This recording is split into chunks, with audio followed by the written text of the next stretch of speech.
今までありがとう。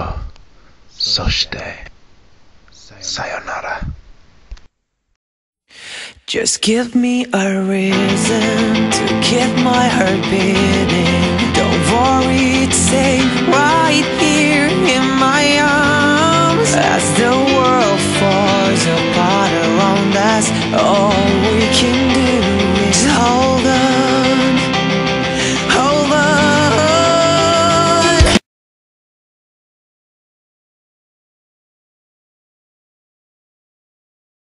What's up, guys? This is DT Ninja here to bring you my Ruroken live action movie number 2, the Kyoto Inferno, Kyoto Taikan Hen. Yo, this movie is number 2, the second installment of Rurouni Kenshin live action. Yo, this movie was on another level. Yo, the actors and actresses, they played their characters so well. I mean, they really bring out your love for the characters. You almost instantly connect with them because they use the same quotes, dialogues that they use in the anime, and sometimes the director will push further than the anime and show scenes that weren't shown, which I also enjoyed. But yeah, and the intro for this movie, wow, this intro was incredible. I mean, just, oh my gosh, I just have to explain a little bit. So, in the anime, our first meeting of Shishio is at Shingetsu Village. We have Shishio and Kenshin, right? Now, in this movie, with Shishio, they have a lead that he's in Kyoto. So this is where it starts off. It's really dark. You see these, lanterns they have, so it's really dark at night. And then you hear these screams, okay? And the first thing I'm thinking is, okay, it's an assassin, right? You hear these sword slashes, and you think someone's killing, But actually, it's something else, okay? Now, we do see Sojiro slightly.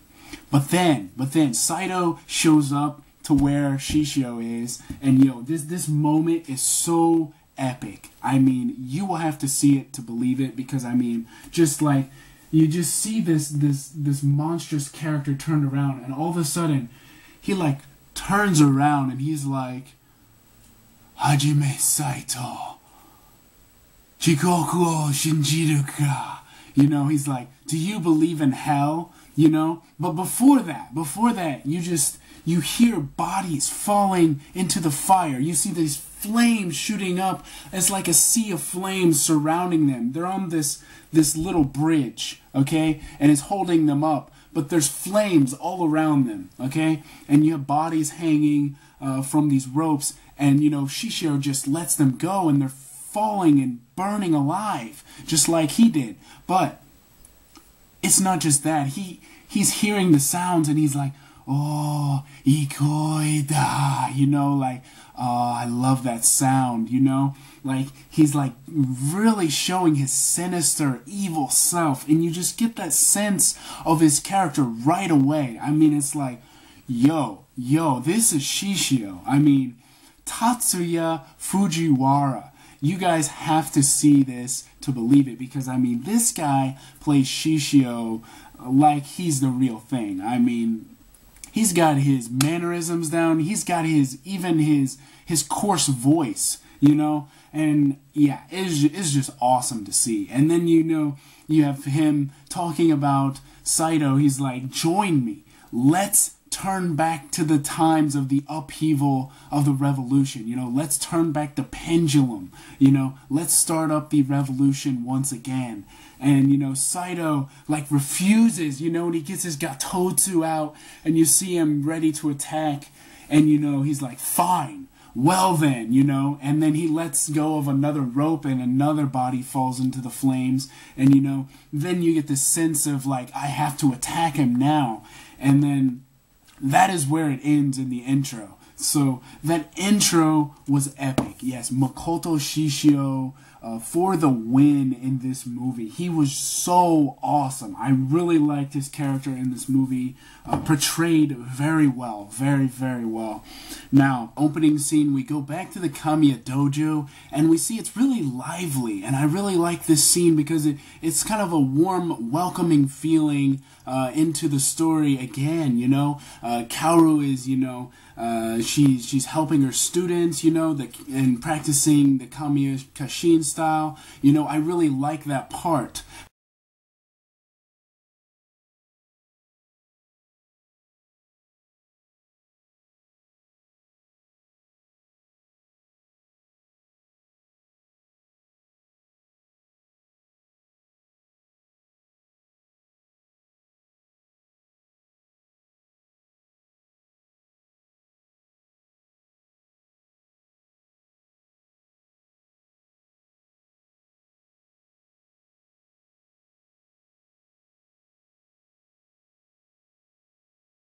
Going to go for this, and we see Sojiro attack Akubo, and you get this really cool scene where you see him running on the building, you know, on the building, and he jumps, and I don't know how he does it, but he catches onto the carriage, you know, and he's like, you know, like lying on the side, and then just that scene where he covers his mouth and he's about to cut him.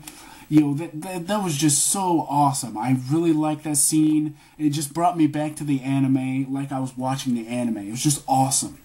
And then the next scene where we see Kenshin looking at Okubo's body, you know, just as he was supposed to have a meeting with him, but he sees his body, and all of a sudden, someone shows up right behind him. I mean, literally right behind him. Sojiro shows up literally right behind him, and he makes the threat. He's like, Shishio, if you stand in his way, you'll end up like Okubo. They're all budding, and we see them all flying around Kenshin and Kaoru as he tells her, you know, thank you for everything, you know.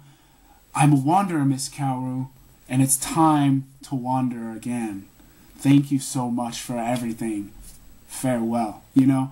And this is really good in the anime. In the movie, they really capture the emotion really well. However, I can't help but feel disappointed because those fireflies really added to that scene. And it was missing in this movie because it's daytime in this movie, so obviously there are no fireflies. So yeah, I can't help but feel a little disappointed with it, but I really liked how we get this,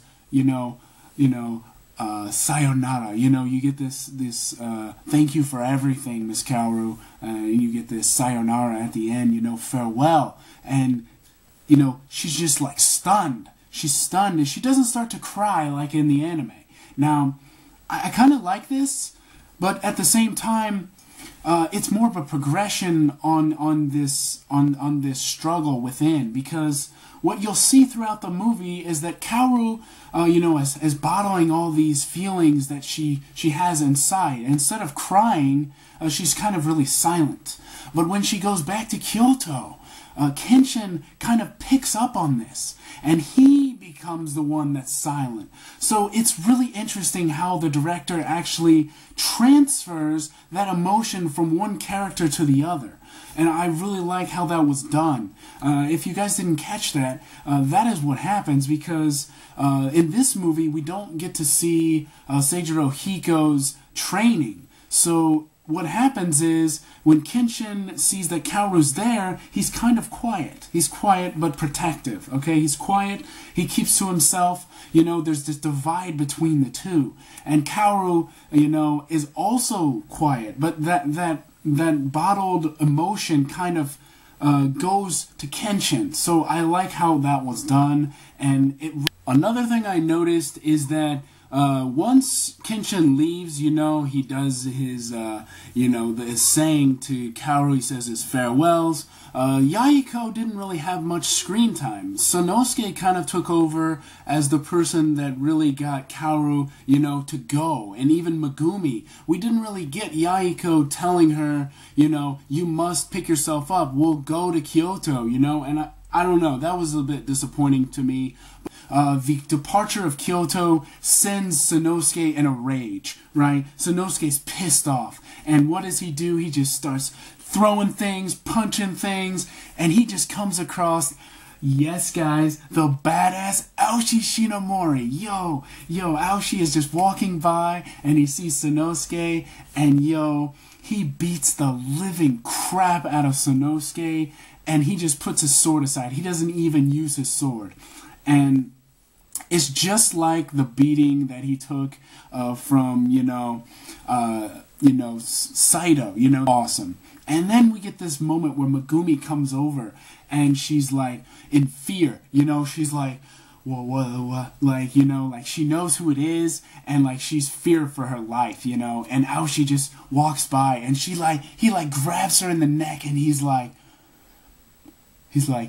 Batosai, Dogoda, like, where's the Batosai, and like, it just brings back those moments where we see in the anime. It was just awesome how that was, Alright guys, so the next part, we have Shingetsu Village, okay? Before we reach there, we have Kenshin. He's on the Tokaido Road. If you don't know what the Tokaido Road is, it's a pathway between Edo, which is now Tokyo, to Kyoto. There was once a pathway, and it still exists today. Walking along, and he sees this thief. This thief, he steals his sword, and it is Misao, okay? It is Misao Makamachi. Now, my first impression of Misao is that she's well portrayed, but I don't know, her character was rather annoying to me. To me, it was kind of an annoyance, like, why are you stealing? It was like she was really annoying Kenshin. I don't know. But eventually she's less annoying, but at the beginning I felt her to be a little annoying. She's bothering him all the time. The village, and Kenshin, this fight scene with Kenshin, he takes on the entire village of, Shishio's thugs. He takes them all on. This is an epic scene, and then Sojiro comes out, he's like, well done, Shishio would like to see you, Lord Shishio would like to see you. And then we have this, this really iconic scene that you guys remember at Shingetsu Village, where Shishio's sitting down, with Yumi, and he just had his, his bath, from his wounds and everything, and now he's sitting down, and he's talking to Kenshin, and we learn that he's used this village for his own personal use, but it's only a joke. And I like how, Shishio keeps to that character, keeping to his character, joking, kind of messing with the Batosai, and I really enjoyed that. And then he explains his plan, I'm going to take over this country, a country that can't even kill one man, cannot be in power. And then he's like, Shishio, are you in it for, revenge then? And he's like, no. In fact, I'm grateful to them, but trust has taught me one thing. You trust someone and you'll be betrayed, Let your guard down and you're a dead man. Kill or be killed. If you're strong, you live. If you're weak, you die. If you think I'm going to stand here for your twisted definition of justice, you're wrong. Makoto Shishio, draw your sword. That epic scene, and it's just something I noticed. But in the actual fight, the fight scene between him and Sojiro is just, whoa, it's epic.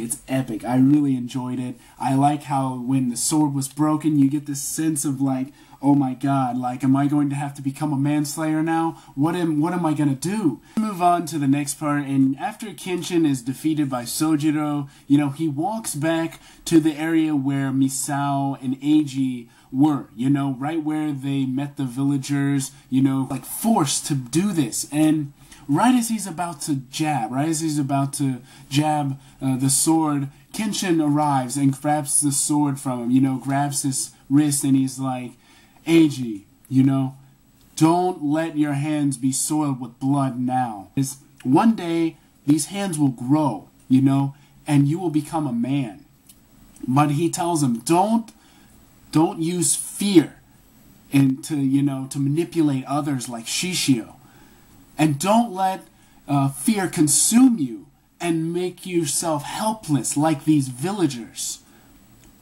But Become a man that protects his family to the very end, like your older brother. And I really like how it captures that spirit of his part 1 of 2. I hope you guys enjoyed. Catch me in part 2.